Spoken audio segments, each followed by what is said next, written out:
It is commonplace knowledge that time is a form of communication.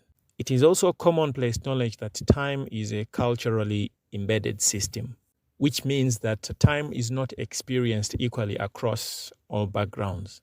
Some communities orient around relational time, where events begin when people gather and not when the clock says so.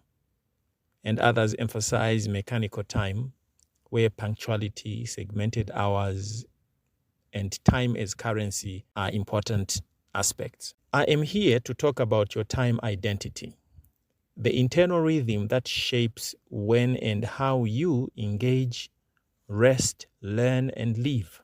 Because here is the truth: the university doesn't just challenge your intellect, it challenges your pace.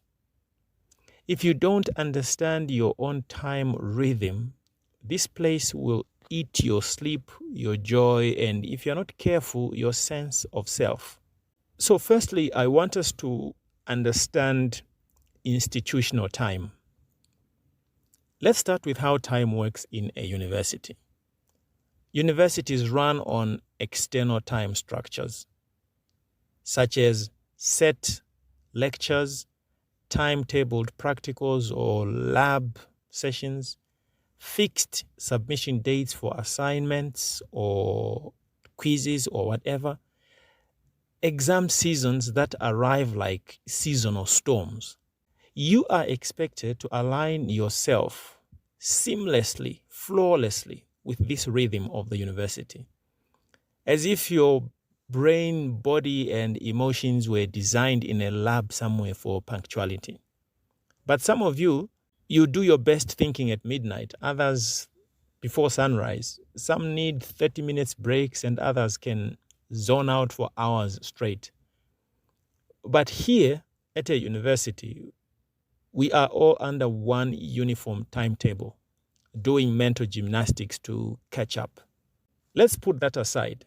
What happens when your internal biological clock, the one that is shaped by your culture, your upbringing, your habits, and personality, does not sync with academic time, with university time? You start feeling constantly behind. You start pulling all-nighters that leave you emotionally drained. You start judging yourself for not fitting a schedule that was never designed with you in mind. Even your sleep shrinks, your stress levels expand, and procrastination becomes a full-time roommate. And we need to understand that this is not failure. It is friction between your own time identity and the imposed institutional time. If this is left unchecked, it is a recipe for burnout with a very healthy dish of self-doubt on the side. So what do we need to do? And I propose self-assessment. We need to learn to assess our own time practices, your own time practices. Ask yourself, when am I mentally sharp? What inherited behaviors from my family, the community, even my previous schooling shape how I use my time now? Now, this is not judging yourself. This is you listening to yourself. Because once you understand your time identity, you can begin to align university expectations with your actual capabilities. Not the version of you wish existed, but the current version that is here, now. Let me add a twist. When it comes to final examinations, many students throw away their year-long timetable and build an all-new study schedule. It sounds efficient, but think twice. Your year-long timetable is already in sync with your body's rhythm right now. You have eaten, slept, socialized, and studied around it for months. Ditching it might feel productive. There are setbacks. It might backfire, messing with your sleep cycle, overstimulating your brain, and creating more stress for you.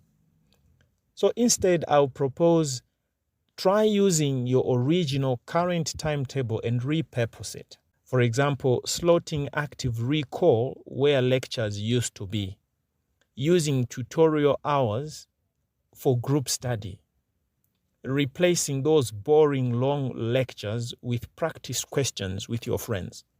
So let your rhythm stay stable while your strategy shifts. Here is your challenge. Stop racing against the clock and start understanding your relationship with the clock. Don't just ask yourself, how do I manage time? But how do I live in it? Students who thrive are not just organized, they are aligned. So you have to reflect, to adapt and honor your own